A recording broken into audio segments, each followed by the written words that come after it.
Hello friends, welcome to my channel. Friends, మీకు మా video నచ్చినట్లయితే వీడియోని లైక్ చేయండి, అలాగే ఛానల్ని సబ్స్క్రైబ్ చేసుకోండి. ఈ వీడియో చాలా ఇంట్రెస్టింగ్గా ఉండబోతుంది, తప్పకుండా చివరి వరకు చూడండి. ఇక వీడియోలోకి వెళ్ళినట్లయితే, ఆఫీస్లో మేనేజర్ ద్వారా జీవన నిజ స్వరూపం తెలుసుకొని జీవనాన్ని బయటికి గెంటేసిన సునంద.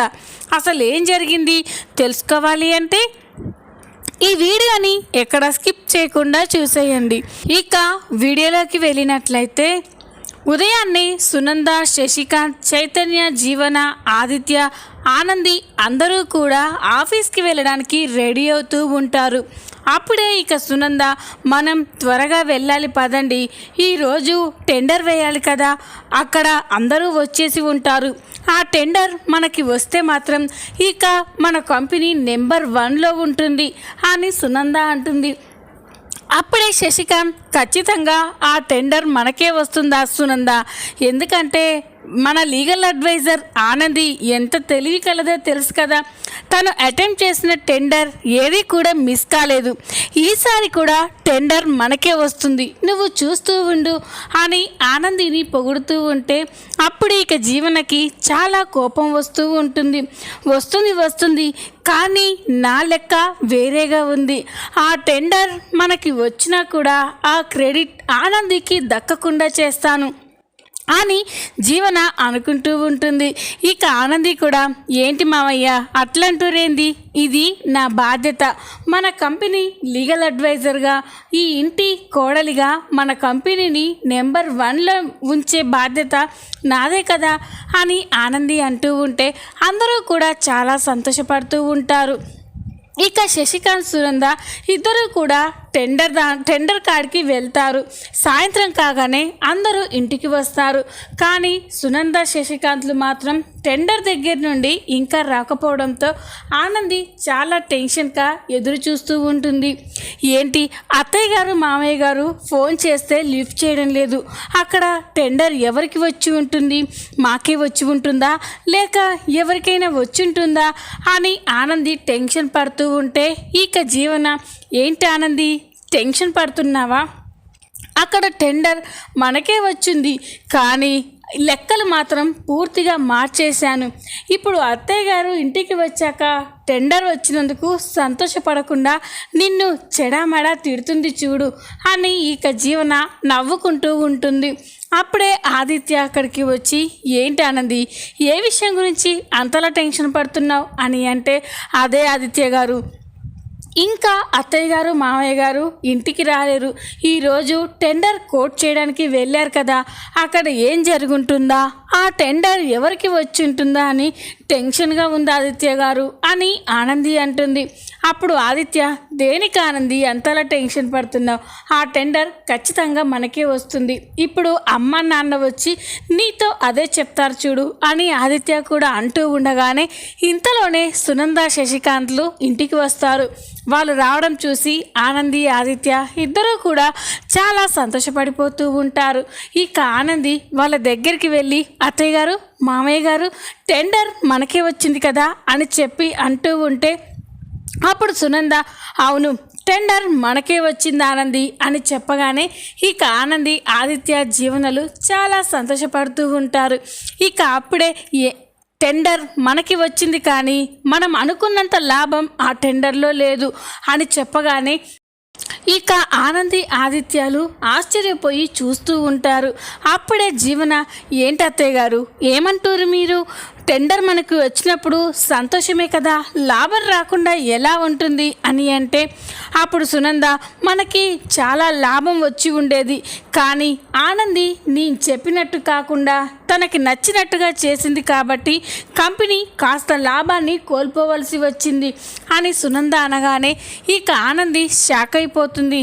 ఏంటి అత్తయ్య గారు, నేనేం చేసినా మన కంపెనీ ఎక్కువ లాభం రావాలనే కదా నేను ఏదైనా చేస్తాను అని ఆనంది అంటుంది.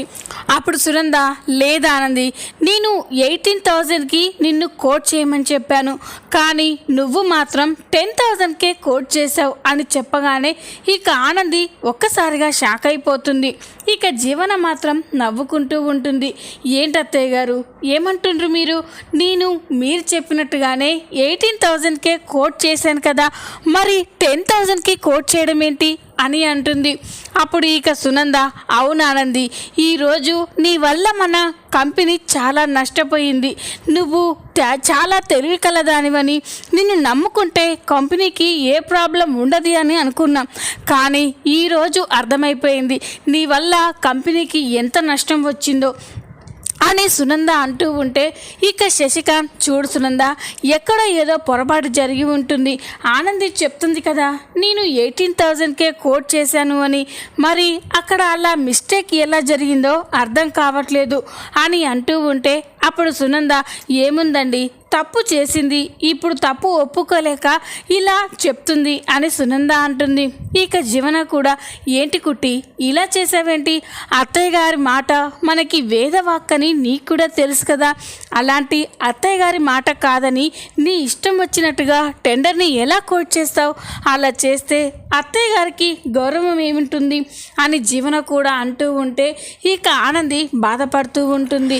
జీవన మాటలకి సునందకైతే చాలా కోపం వస్తూ ఉంటుంది. ఇక ఆదిత్య కూడా, అమ్మ, ఎక్కడో ఏదో మిస్టేక్ జరిగి ఉంటుంది, కానీ ఆనంది ఎప్పుడూ తప్పు చేయదు అని అంటూ ఉంటే మనమంతా అలా అనుకోబట్టే ఈరోజు ఆనంది తన ఇష్టానికి ఇలా చేసిందిరా. అది చూడానంది, ఇంకోసారి నువ్వు టెండర్ కోట్ చేసేటప్పుడు ఒకసారి ఆ ఫైల్స్ అన్నీ కూడా నేను చెక్ చేయాలి, నా దగ్గరికి పంపించు, నీ సొంత నిర్ణయాలు ఎక్కడ తీసుకోవద్దు అని చెప్పి సునంద ఆనందితో చెప్పగానే ఆనంది చాలా బాధపడుతూ ఉంటుంది. ఇక శశికాంత్, అమ్మ, మీ అత్తయ్య గారు చెప్పారు కదా, తను చెప్పినట్టే చెయ్యి, నీ సొంత నిర్ణయాలు తీసుకుని నువ్వెందుకమ్మా మీ అత్తయ్య గారి ముందు మాటలు పెడతావు అని శశికాంత్ అంటాడు. ఇక అప్పుడే జీవన మాత్రం మనసులో నవ్వుకుంటూ, అదంతా నా ప్లానే, ఆనంది 18,000కే కోట్ చేయమని మేనేజర్కి చెప్పింది, కానీ నేను మాత్రం అది ఆ ఫైల్ మార్చేసి 10,000కే కోట్ చేశారన్నట్టుగా ఆ ఫైల్లో సెట్ చేశాను అని చెప్పి జీవన నవ్వుకుంటూ ఉంటుంది.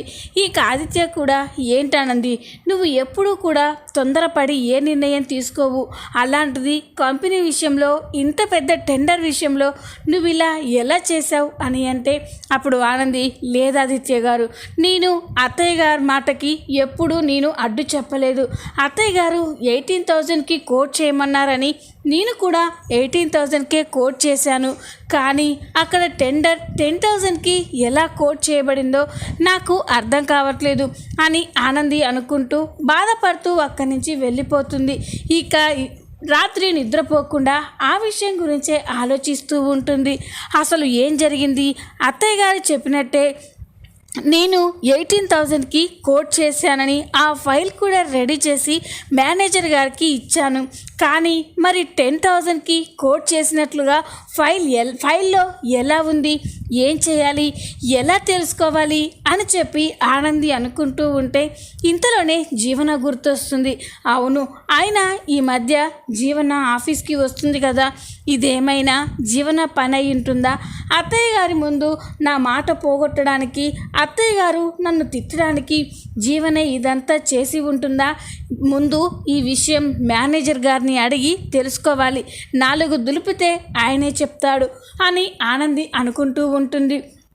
ఇక ఆనంది ఆ విషయం గురించే ఆలోచిస్తూ ఉంటే ఆదిత్య కూడా మరో పక్క ఆనందిని సునంద అన్న మాటల గురించే ఆలోచిస్తూ ఉంటాడు. ఆనంది ఎప్పుడూ కూడా తప్పు చేయదు, అమ్మ మాటకి ఒక్క జ్యోతి విషయంలో తప్ప ఏ విషయంలోనూ ఎదురు చెప్పదు. అలాంటి ఆనంది టెండర్ 18,000కే కోట్ చేశానని అంత ఖచ్చితంగా చెప్తూ ఉంటే మరి 10,000కి కోట్ చేసినట్టుగా ఫైల్లో ఎలా ఉండి ఉంటుంది? అంటే ఆనందికి తెలియకుండా ఎవరైనా ఆ నెంబర్ని మార్చేసి ఉంటారా? రేపు మేనేజర్ని అడిగి తెలుసుకోవాలి అని ఆదిత్య కూడా అనుకుంటూ ఉంటాడు. ఇక ఉదయం కాగానే ఆదిత్య తన క్యాబిన్లో కూర్చొని వర్క్ చేసుకుంటూ ఉండగా ఇంతలోనే ఆదిత్యకి టెండర్ విషయం గుర్తొస్తుంది. ఇక వెంటనే కేకే అని పిలవగానే ఇక మేనేజర్ అక్కడికి వస్తూ ఉంటాడు. ఇక మేనేజర్ అక్కడికి వచ్చిన తర్వాత ఆదిత్య, కేకే, మొన్న మనం టెండర్ కోట్ చేసాం కదా, ఎంతకి కోట్ చేసాం అని అంటే ఇక మేనేజర్ ఒక్కసారిగా కంగారు పడిపోతూ, సార్ అది ఆ టెండర్ నిన్న మనకే వచ్చింది కదా అని అంటే, వచ్చింది కేకే, కానీ అసలు ఆ టెండర్లో మనం ఎంతకి కోట్ చేసాం అని అడుగుతూ ఉంటాడు. ఇక కేకే అయితే కంగారు పడిపోయి, ఇదేంటి జీవన మేడం నాకు డబ్బిచ్చి ఫైల్ చేంజ్ చేయించినట్టు ఇప్పుడు ఆదిత్య సార్కి తెలిసిపోతే నా ఉద్యోగం ఊడిపోతుంది, నా ఉద్యోగానికి నాకు ఎలాంటి మాట రాదు అని జీవన మేడం చెప్పడంతో డబ్బుకి కకృతిపడి ఇదంతా చేశాను, ఇప్పుడు ఏం చెయ్యాలి అని కేకే కంగారు పడుతూ ఉంటే ఆదిత్య, ఏంటి కేకే, ఏ సమాధానం చెప్పవేంటి అని అంటూ ఉంటాడు. ఇంతలోనే ఆనంది కూడా కేకేని వెతుక్కుంటూ ఆదిత్య క్యాబిన్లోకి వస్తూ ఉంటుంది. ఇక అక్కడ కేకే ఉండడం చూసి ఆదిత్యకి చాలా కోపం వస్తుంది. కేకే గారు అని చెప్పగానే ఇక కేకే ఒక్కసారిగా కంగారు పడిపోతూ ఉంటాడు. మేడం చెప్పండి మేడం అని అంటే, ఏంటి చెప్పేది, అసలు ఆ రోజు నేను టెండర్ని ఎంతకి కోట్ చేయాలని ఫైల్ మొత్తం రెడీ చేసి నీకు ఇచ్చాను, కానీ ఆ ఫైల్లో నేను కోట్ చేసిన నెంబర్ కాకుండా వేరే నెంబర్ ఎలా వచ్చింది అని చెప్పి ఆనంది కూడా కోపంగా అడుగుతూ ఉంటుంది. అప్పుడే ఆదిత్య, నేను కూడా ఆ విషయం గురించే అడుగుతున్నాను ఆనంది అని చెప్పగానే ఆనంది, ఏంటి ఆదిత్య గారు ఏమంటుర్రు మీరు అని అంటే, అవును ఆనంది, నువ్వు ఎప్పుడూ తప్పు చేయవు, ఏదైనా చేస్తే నిజాన్ని నిర్భయంగా ఒప్పుకుంటావు, కానీ నువ్వు ససేమిరా 100కి 100% ఆ తప్పు నేను చేయలేదని టెండర్ని 18,000కే కోట్ చేసి ఫైల్ రెడీ చేశానని చెప్పావు. అసలు ఆ ఫైల్ ఎక్కడ చేంజ్ అయ్యిందో తెలుసుకోవడం కోసమే కేకేని నిలదీస్తున్నాను అని చెప్పగానే ఇక అప్పుడు ఆనంది, థ్యాంక్స్ ఆదిత్య గారు, నా తరపున ఇంత సపోర్ట్ తీసుకున్నందుకు అని అంటూ ఉంటుంది. ఇక అప్పుడే ఆదిత్య, నువ్వు కాస్త ఆగానంది, ముందు మేనేజర్ గారి సంగతి చెప్పాలి, చెప్పు కేకే, అసలు ఫైల్ ఎలా చేంజ్ అయింది చెప్తావా, లేకపోతే పోలీసులను పిలిపించి అరెస్ట్ చేయించి వాళ్ళ ఇంటరాగేషన్లో నిజం చెప్పేలా చేయమంటావా అని ఆదిత్య వార్నింగ్ ఇవ్వడంతో ఇక కేకే ఒక్కసారిగా షాక్ అయిపోతాడు. ఇక వెంటనే కంగారు పడిపోయి, వద్దు సార్, చెప్తాను, నేనే నిజం చెప్తాను, డబ్బుకి కక్కుర్తిపడి ఇదంతా చేశాను. ఆ రోజు ఆనంది మేడం 18,000కే టెండర్ని కోట్ చేసి ఫైల్ రెడీ చేసి ఆ ఫైల్ని నాకు ఇచ్చారు, కానీ డబ్బుకి కక్కుర్తిపడి నేను ఆ కోట్ చేసిన నెంబర్ని చేంజ్ చేశాను అని చెప్పి ఇక కేకే చెప్పగానే ఆనంది ఆదిత్య ఒక్కసారిగా షాక్ అయిపోతారు. ఇక ఆదిత్య, చెప్పు, ఎవరు నీతో ఈ తప్పుడు పని చేపించారు అని చెప్పగానే ఇక కేకే, సార్ అది అని నసుకుతూ ఉంటాడు. ఇక ఆనంది, చెప్పు, లేకపోతే పోలీసులను పిలిపించి అరెస్ట్ చేపిస్తాం అని ఆనంది బెదిరించేసరికి ఇక కేకే భయపడిపోయి, సార్ జీవన మేడమే నాకు డబ్బిచ్చి ఆ ఫైల్లో కోట్ చేసిన టెండర్ నెంబర్ని మార్చేయమని చెప్పింది, డబ్బుకి కక్కుర్తిపడి నేను అలా చేశాను సార్, నన్ను క్షమించండి, ఇదంతా జీవన మేడం చెప్తేనే ఇలా చేశాను అని చెప్పగానే ఇక ఆదిత్య ఆనంది ఒక్కసారిగా షాక్ అయిపోతారు. ఒకరి మొహం ఒకరు చూసుకుంటూ, ఏంటి ఆనంది, జీవన మరి ఇలా చేయడం ఏంటి, ఇలా చేయడం వల్ల మన కంపెనీకే కదా నష్టం, అలా ఎందుకు చేసుంటుంది అని అంటే అప్పుడు కేకే, ఆ జీవన మేడంకి ఆనంది మేడం అంటే అస్సలు పడదు సార్, ఎప్పుడూ కూడా సునంద మేడం దగ్గర ఆనంది మేడంని తిట్టించాలని అవమానించాలనే చూస్తుంది, అందుకే ఈ విషయంలో నాకు డబ్బిచ్చి ఇలా చేయించి ఆనంది మేడంని సునంద మేడం తిట్టేలా చేసింది అని చెప్పి ఇక కేకే చెప్తూ ఉంటే ఆదిత్యకి ఆనందికి జీవనపై చాలా కోపం వస్తూ ఉంటుంది. ఇక ఆదిత్య, చూడు కేకే, నువ్వు మాకు ఎంతో నమ్మకస్తుడివి, అందుకే ఈ ఒక్కసారికి నిన్ను క్షమిస్తున్నాను. ఇంకొకసారి ఇలాంటి తప్పు జరిగింది అని తెలిస్తే మాత్రం నేను ఊరుకోను అని ఆదిత్య కేకేకి వార్నింగ్ ఇచ్చి అక్కడి నుంచి పంపించేస్తాడు. ఇక ఆదిత్యకైతే జీవన మీద చాలా కోపం వస్తూ ఉంటుంది. పద ఆనంది అని చెప్పగానే ఇక ఆనంది, ఆదిత్య గారు నా మాట వినండి, ఈ విషయాన్ని ఇక్కడితో వదిలేయండి, జీవనకి తెలిసి తెలియక తప్పులు చేస్తూ ఉంటుంది అని చెప్పగానే అప్పుడు ఆదిత్య, లేదు ఆనంది, ఇది తెలిసి తెలియని విషయం కాదు, ఇంటి గురించి అయితే పట్టించుకోలేదు, మొన్న 10 లక్షలు డబ్బు తీసి నీ మీద దొంగతనం నింద వేయాలని చూసింది, అప్పుడు కూడా తనని క్షమించాం, కానీ ఇది కంపెనీకి సంబంధించిన విషయం, కంపెనీలో ఏ చిన్న మిస్టేక్ జరిగినా కూడా కంపెనీ మొత్తం కూలిపోతుంది. ఈ కంపెనీని నమ్ముకొని ఎంతోమంది ఎంప్లాయీస్ పనిచేస్తున్నారు, వాళ్ళ లైఫ్ కూడా స్పాయిల్ అయిపోతుంది కదా. ఇలాంటి తప్పును మనం ఎక్స్క్యూజ్ చేయొద్దు. ముఖ్యంగా అమ్మ ముందు నిన్ను ఎంతో బ్యాడ్ చేసింది, నిన్ను అవమానించి మాట్లాడింది, అమ్మ దృష్టిలో నువ్వు నమ్మకం కోల్పోయావు. లేదానంది, అమ్మ నిన్ను అలా అపార్థం చేసుకోవడం నేను తట్టుకోలేకపోతున్నాను, పద అని చెప్పి ఆదిత్య ఆనందిని ఇంటికి తీసుకెళ్తాడు. ఇక హాల్లోకి వెళ్ళి జీవన, అమ్మ, నాన్న, చైతన్య అందరూ రండి అని పిలుస్తూ ఉంటాడు. ఇక ఆదిత్య పిలుపు విని సునంద, శశికాంత్, చైతన్య, జీవన అందరూ కూడా కిందికి వస్తారు. ఇక సునంద ఆనంది పైనే ఇంకా కోపంగా ఉంటూ ఉంటుంది. అప్పుడే ఇక శశికాంత్, ఏంట్రా అది, ఎందుకు మా అందరినీ పిలిచావు అని అంటే, నాన్న, మీ అందరితో ఒక మనిషి నిజ స్వరూపం తెలిసేలా చేయాలనుకుంటున్నాను అని చెప్పగానే ఇక శశికాంత్, సునంద, జీవన, చైతన్యాలు ఆశ్చర్యపోయి చూస్తూ ఉంటారు.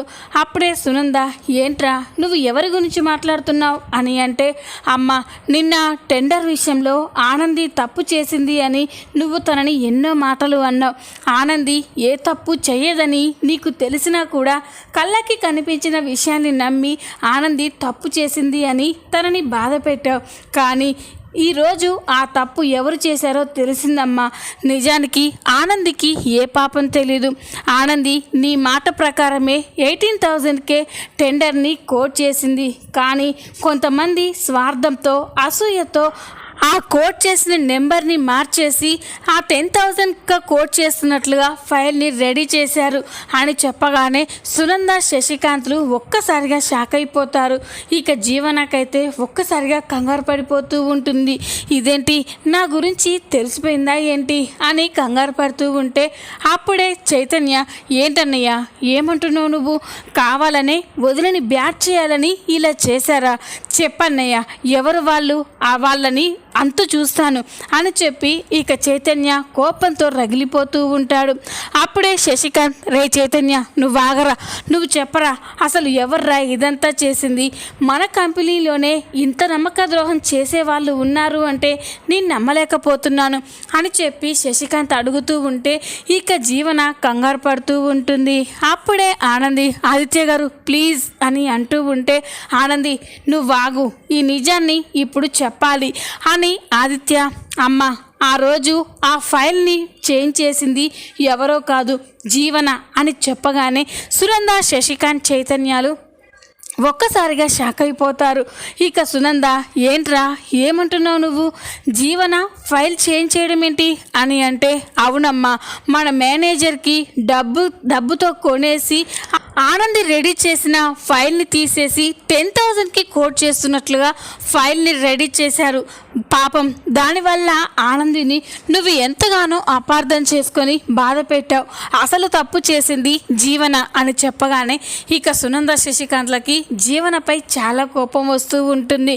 ఇక చైతన్య కూడా కోపంతో రగిలిపోతూ, నాకు తెలుసన్నయ్య, నాకు ముందు నుంచి దాని మీద అనుమానంగానే ఉంది, అది ఆఫీస్కి వస్తుంది అంటే ఏదో ఒకటి చేస్తుంది అనుకున్నాను, కానీ ఇలా చేస్తుందని అస్సలు అనుకోలేదు అని చెప్పి ఇక చైతన్య అంటూ ఉంటాడు. ఇక సునంద కోపంగా జీవన దగ్గరికి వెళ్తూ ఉంటే, జీవన, అత్తయ్య గారు నన్ను క్షమించండి అని అంటూ ఉంటే ఇక సునంద అయితే ఒక్కసారిగా జీవన చెంప పగలగొడుతుంది.